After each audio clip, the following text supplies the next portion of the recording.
everybody. I'm Rom, I'm Ren. and we're educators from Kid Museum. We want to show you how you can use the microphone on your device to record yourself singing, rapping, or using an improvised instrument and put that into your song. Rom, shall we get started? Absolutely, Ren. Thank you. So, my friends, in order to lay down a vocal track or any other live recording that you're going to do, you need to have your song, the instrumental part of your song, recorded, put together, layered up, however you want to put it already. You are going to lay down your vocals over the top of your instrumental tracks.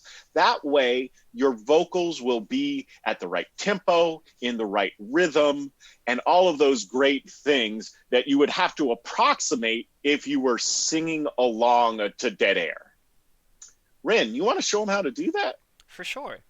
One other important note is that when you record yourself, it's important that you wear headphones or earbuds. And the reason is that while you record, your song is going to be playing back out of your headphones or speakers. And if it's playing out of speakers, it's going to get picked up by your mic, which means you're going to get a really unpleasant echo in your final song. That's why we're wearing headphones. You can also do earbuds. So the way that we can create a vocal track is go to this button in the top left-hand corner that says Add Track. And here we can select Voice/Mic. And now, if we click this button right here, this record button, we'll be able to speak into our mic or make some sort of a sound, and that's going to get picked up. I want to play for you quickly the loop that we've made that I'm going to sing over top of.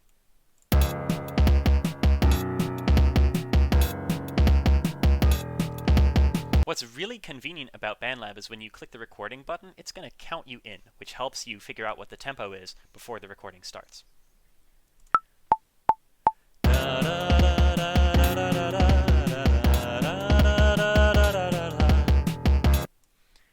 And now we have a recording.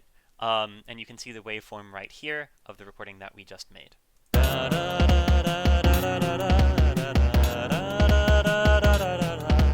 Say I'd messed up during that recording. Say I'd made a mistake somewhere.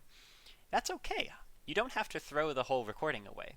You can just do a second take and cut apart and combine your favorite parts of each attempt. You can do that using the trimming tools that we learned about in a previous session.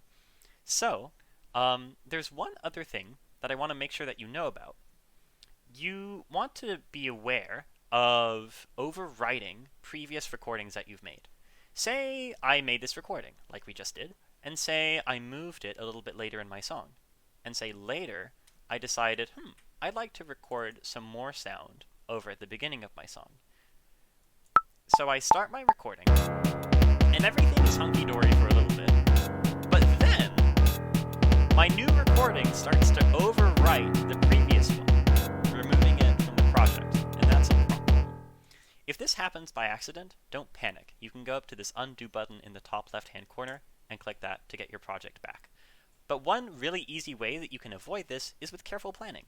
When you're recording, make sure that the spot you're recording to isn't to the left of any previous work. That way, you don't have to worry about overwriting anything in the first place.